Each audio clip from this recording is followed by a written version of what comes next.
गुरुजी, आपसे एक सवाल है, सादर प्रणाम।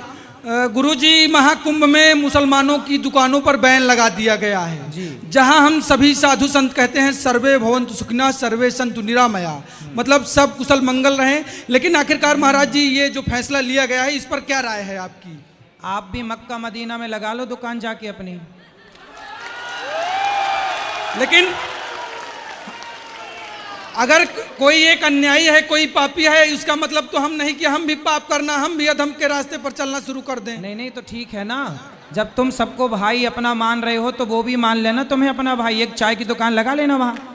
वो तो आप भी कहते हैं सर, वो भी तो तमाम साधु संत महात्मा है वो कहते हैं क्या कि सर्वधर्म समभाव। हाँ तो भाई हम लोग ऐसा कहते हैं। देखो सर्वधर्म क्या होता है? सर्वधर्म नहीं होता, धर्म एक ही होता है। मुसलमानों का धर्म नहीं है, मजहब है, पंथ है। धर्म केवल सनातन है बेटा, भटक गए तुम रास्ते से। धर्म केवल सनातन है, सब कोई धर्म शब्द का प्रयोग सब नहीं कर सकते, जो कर रहे हैं वो गलत है, ठीक है। लेकिन महाराज जी इस पर जो ये तमाम लोग विरोध भी तो कर रहे हैं, हिंदू ही विरोध करते हैं, उनको क्या कहेंगे? अब आप ही तो पक्षधर बने बैठे हो। पक्षधर नहीं है, लेकिन हम ये सवाल है आपसे, ये आपसे सवाल है क्या? इसमें हम पक्ष किसी का नहीं रख रहे हैं। हाँ। इस पर आपकी प्रतिक्रिया जानना चाहते हैं। हमारी तो यही प्रतिक्रिया है, हमारा तो यही भाव है कि जब मक्का मदीना में हिंदू प्रवेश नहीं कर सकते तो भाई प्रयाग में ये बताओ गंगा है, यहाँ तो गंगा स्नान का महत्व है ना, तो गंगा आप बताओ, आप गंगा को माता मानते हो कि नहीं? जी मानते हैं। तो क्या मुसलमान गंगा को माता मानता है? वो सुनो तो गंगा जी में वही आयना जो गंगा को माता मानते हैं प्रयाग में, वो उनका क्या काम? उनका क्या काम जो गंगा को माता नहीं मानते? पहला, क्या उनके ग्रंथ में, क्या उनके धर्म ग्रंथ में कहीं भी प्रयाग तीर्थ का उल्लेख है? नहीं है। जब नहीं है, पर हमारे पूरे पुराण वेदों में प्रयाग तीर्थ का उल्लेख है, तो हमारी आस्था है, उनकी थोड़ी आस्था है। लेकिन महाराज जी अगर आपकी भागवत जहाँ चल रही होती है, कथा जहाँ आपकी चल रही होती है, वहाँ किसी 4 लोगों का उद्धार हो जाए तो उसमें क्या है? हाँ, भागवत सुनने के लिए मना ही नहीं है। आप आओ भागवत सुनो, आप गंगा नहाओ, लेकिन आपका थूका हुआ यहाँ कोई लोग खाएं भक्तजन, वो सही नहीं है, क्योंकि वो लोग तो बनाते हैं ना, थूक देते हैं उसी में, फिर वो आपको खवाते हैं।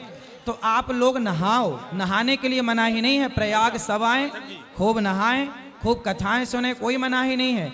यहाँ बस ये है ना कि यहाँ दुकान क्या है, आपने वीडियो देखी होगी कि कुछ लोग बनाते हैं चाय और चाय में थूक देते हैं, बनाते हैं रोटी दाल में थूक देते हैं। अब बताइए उनका थूका हुआ आप खाएंगे क्या?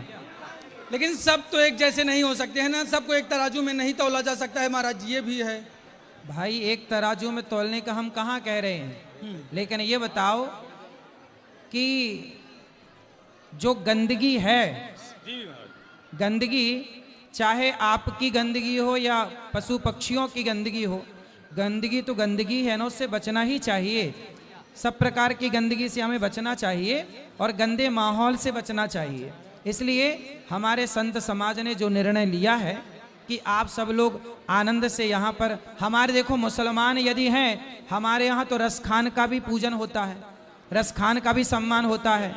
यदि आज का मुसलमान रसखान और अब्दुल कलाम जैसा हो तो हम तो आज भी सम्मान करने को तैयार हैं, क्या बुराई है? एक सवाल महाराज जी ये बताइए, तो फिर क्यों जो फिर आप तो यही तो पाठ करते हैं सर्वे भवन्तु सुखिनः सर्वे सन्तु निरामया सर्वे भद्राणि पश्यन्तु मा कश्चित् दुर्भाग् भवेत्। हाँ, तब तो फिर ये अपनी ही बात का आप लोग खंडन कर रहे हैं महाराज। कोई खंडन नहीं है बेटा, सर्वे भवन्तु सुखिनः। तो उसमें मुस्लिम नहीं आते हैं? अच्छा ये उसमें सिख ईसाई नहीं आते हैं? नहीं, सिख ईसाई जैन नहीं आते हैं, बौद्ध। तुम कौन हो पहले ये बता दो? ब्राह्मण हूँ, अतुल तिवारी नाम है महाराज जी। तिवारी हो? हिंदू हूँ। हाँ हिंदू हो। सुनो, बात तो ऐसी है ना कि समाज में ये सब बातें हिंदुओं को समझानी पड़ रही है, दुर्भाग्य है ये, बड़ा ये तमाम सवाल उठ रहे हैं महाराज जी। सुनो हम उत्तर दे रहे हैं, क्योंकि आपके पास सब लोगों का जवाब नहीं आ सकता। सर्वधर्मान, देखो ऐसा है, आपने श्लोक बोला जी कि हम सबका भला चाहे, सर्वे भवन्तु सुखिनः, हम सबका भला चाहे, हम किसका बुरा चाहे? क्या हम किसी की गर्दन काट रहे हैं?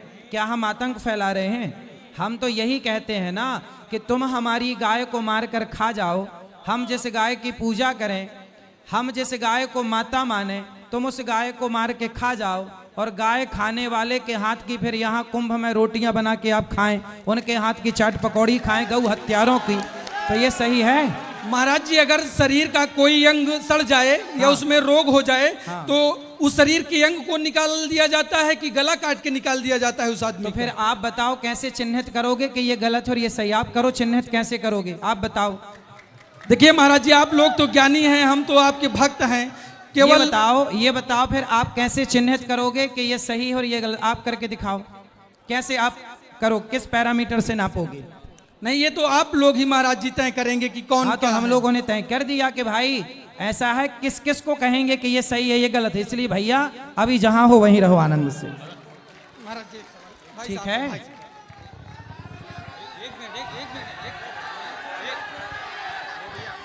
बताओ बताओ। एक मिनट, महाराज जी प्रणाम। हाँ हाँ, अरे उनसे बात करा दो। क्या और कुछ सवाल है? हाँ महाराज जी। बोलो। महाराज जी देखिए, धर्म को लेकर काफी सवाल उठते हैं जी। और भगवान को लेकर भी सवाल उठते हैं, ईश्वर को लेके उठते हैं। क्योंकि कहीं कोई वैष्णो देवी जा रहा है, कोई महाकाल के दर्शन सही, करने सही जा है, रहा सही है, है, सब सही है। तो उस दौरान महाराज जी गाड़ियां पलट जाती हैं, कोई हनोनी हो जाती है। हमारे यहाँ बेटियों को देवी का रूप कहा जाता है और उनका जब उनके साथ दुष्कर्म होता है तब भगवान कहाँ रहते हैं, ऐसे भी सवाल उठते हैं। उन पर क्या कहेंगे महाराज जी आप? भाई दुष्कर्म होता है तो क्या भगवान बोलते हैं कि तुम दुष्कर्म करो? आप बताओ, आप किसी के साथ दुष्कर्म करेंगे तो क्या भगवान ने आपको आज्ञा दी कि दुष्कर्म करो? नहीं, इस सृष्टि ये में जो सुनो। होता है, मतलब कहते हैं सुनो। भगवान के बिना पत्ता नहीं हिल अरे सकता है। फिर वही घिसे पिसे सवाल अभी देता हूँ उत्तर। सुनो, ऐसा है बेटा, ये बताओ कि आपके जो माँ है, आपकी माँ ने यदि आपको अच्छे संस्कार दिए हैं तो क्या आप किसी बेटी बहन के साथ उसके बलात्कार की सोचोगे? नहीं सोचेंगे। नहीं सोचेंगे ना? लेकिन कोई एक सुनो। माता पिता कहता नहीं अपने पुत्र से कि जाओ उनकी बेटी का बलात्कार या रेप कर दो। हाँ, तो दुष्कर्म कर भगवान दो। थोड़ी कहते हैं कि तुम करे आओ बलात्कार। भगवान कहते हैं क्या? भाई माँ बाप बढ़िया संस्कार देंगे बच्चों को तो कोई